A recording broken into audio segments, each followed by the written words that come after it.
কচু নামটি শুনতে অবহেলিত হলেও কচুতে কিন্তু অনেক উপকারিতা রয়েছে। আর এই কচু যদি সুন্দর করে রান্না করা যায় তাহলে কিন্তু মাংসের কাছাকাছি পৌঁছে যায়। তো কচু দিয়ে অসাধারণ মজার একটা রেসিপি খুব শর্টকাটে আজকে আমি শেয়ার করব।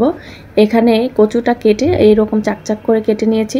আপনারা চাইলে ওইভাবেও কেটে রান্না করতে পারেন, কিন্তু আমি একটু স্টার শেপে সুন্দর করে ফুলের মতো করে কেটে নিয়েছি, যেন বাচ্চারা দেখে পছন্দ করে আর খেতেও আগ্রহী হয়। আর কাটার পরে যে গুঁড়ো গুঁড়ো অংশগুলো সেগুলো কিন্তু আমি ফেলে দিব না, রান্না করব। তো সচরাচর আমরা কচু দিয়ে রান্না, যে কোনো তরকারি রান্নার আগে কিন্তু সেদ্ধ করে পানি ফেলে দেই, তা না হলে গলায় ধরে। তো গরম পানিতে একটু লবণ দিয়ে কেটে নেওয়া কচুগুলো আমি দিয়ে দিলাম।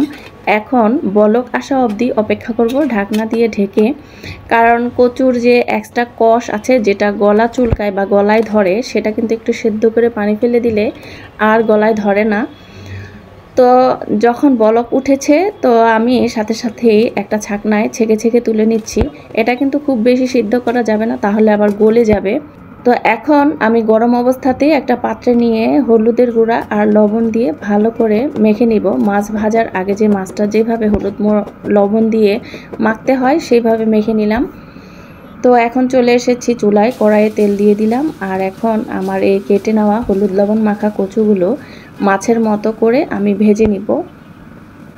তো যেই জিনিস দেখতে সুন্দর সেই জিনিস কিন্তু খেতেও ভালো লাগে, সব কিছুই একটা মনের ব্যাপার।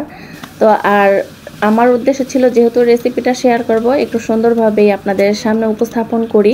আর আমার বাচ্চারাও সুন্দর জিনিস দেখলে খেতে আগ্রহী হয়। এরকম সব বাচ্চাদের বেলায় কিন্তু সুন্দর জিনিস দেখলে ওদের খেতে একটু আগ্রহ জাগে।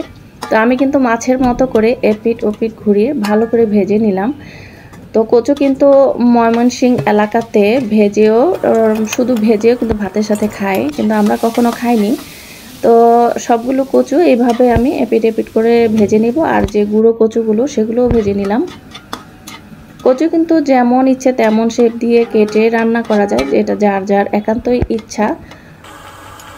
এগুলো ভাজা হয়ে গিয়েছে, আমি এখন এগুলোকে তুলে নিলাম। তো এখন আমি কড়াইয়ে পেঁয়াজ দিয়ে দিলাম, যেহেতু এটা একটা ভুনা করব, মাংস ভুনার মতো ভুনা করব, একটু সামান্য পরিমাণে পেঁয়াজ বেশি দিলাম, 2 পেঁয়াজিও বলা যায়।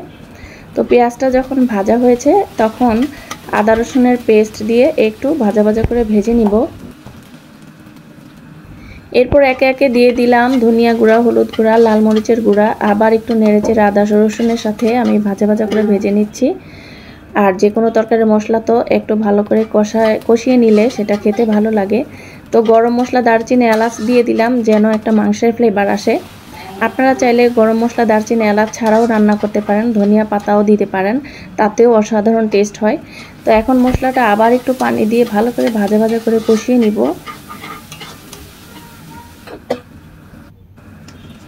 যখন মশলাটা কষানো হয়ে গিয়েছে তখন আমার ভেজে রাখা কচুগুলো দিয়ে আবার একটু নেড়ে চেড়ে হালকা কষিয়ে নিব, যাতে মশলাগুলো কচুর গায়ে ভালো করে লাগে। কচু আমার এমনিতেই খুব প্রিয়, তারপরে আবার যদি একটু স্পেশালভাবে রান্না করা হয় তাহলে কিন্তু খেতে আরও বেশি মজা লাগে। তো কষানো হয়ে গেলে সামান্য ঝোল দিয়ে দিলাম, যেহেতু কচু আগে থেকেই সেদ্ধ হয়ে গিয়েছে, জাস্ট একটু মশলাটা ঢোকানোর জন্য আর কি। তো সামান্য একটু জিরা গুঁড়া দিয়ে দিলাম, আর একটু ঝোলসে খাবো, আবার একটু লবণ দিয়ে দিলাম, একটু লবণের প্রয়োজন ছিল। তো এখন ঢাকনা দিয়ে ঢেকে আবার সুন্দর করে রান্না করে নিব। তো আমি সামান্য পরিমাণে একটু চিনি দিয়ে দিলাম। কচু কিন্তু সামান্য একটু মিষ্টি লাগলে খেতে ভালো লাগে, কচু শাক অথবা কচু। আর উপরে কয়েকটা কাঁচামরিচ ফালি দিয়ে দিলাম, দেখতেও সুন্দর লাগবে। আর যার ঝাল বেশি প্রয়োজন সে কাঁচামরিচটা খেতে পারবে। তো আমার কিন্তু হয়ে গেল কচুর এই অসাধারণ মজার রেসিপি। এটাকে বলতে পারেন কচু ভুনা অথবা কচুর দো পেঁয়াজি।